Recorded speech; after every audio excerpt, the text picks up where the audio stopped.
Joining us now is Executive Director for Research for the Foundation for Defense of Democracies, Jonathan Schanzer. Jonathan, great to have you this morning.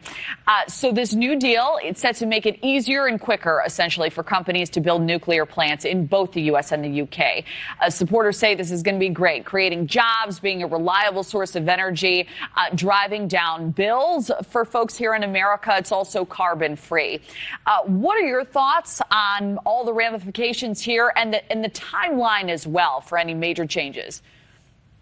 Sure. Well, first of all, I think it's just great to see that the transatlantic relationship is alive and well. It's obviously had its ups and downs with Donald Trump, and I think Keir Starmer, the Prime Minister of the U.K., is definitely going through some ups and downs himself right now with some cabinet shakeups. And I think he's just probably very happy to show that the President of the United States stands with him.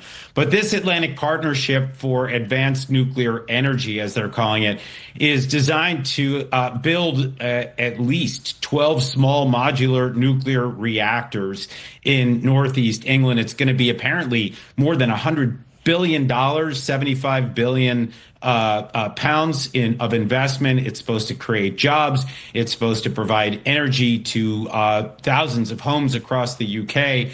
So all of this, I think, is it's smart business, and it's good to see the U.S. and the UK working together. But I think a lot of this needs to be seen in the backdrop of the energy crush that Western countries are feeling right now as the AI race begins to heat up. The West is going to need to compete with China. And certainly I see the U.S. and the UK working together right now with that in mind. Yeah, and before we get to some of what the opponents are saying here, do you see any major benefits for the American people in the short or the long term?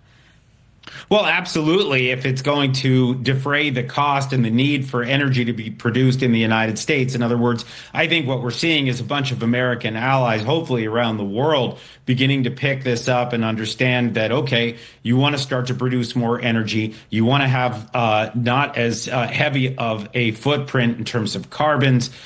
This is the way to do it. And these small modular reactors, if done right, you're going to see the production time cut significantly, something like from 4 years to 2 years, and to have them kind of produce this energy that we all need right now, especially as that demand goes up. So I think that's what we're hearing on the positive side of the ledger. I'm sure there will be detractors, those who are opposed to nuclear power. We're going to be hearing from them shortly, if not already. Yeah, and it is some of the arguments we've heard in the past, you know, these risks of nuclear meltdowns, radiation exposure, nuclear waste. Do any of those ring alarm bells for you? Well, look, they always ring alarm bells in the sense that there is some risk, but this is considered to be incredibly safe power. And I think the small modular reactors, as I understand it, are a bit safer than some of these larger reactors that we've seen, more contained and just easier to operate. So I think really it's just going to depend on the construction. It's going to depend on the safety measures put in place. But I see this as a net positive, especially as you start to consider, again, this energy race that we're watching worldwide. And I got to tell you, just looking at the UK and US working together in this respect, this warms my heart because we really do need to see a unified West as it relates to this AI race. The Chinese winning it would be a disaster for the US, the UK, the EU, and beyond. Well, I appreciate that broader context there. We'll await the details and see what's in store. John Schanzer, great to have you. Thank you. Thank you.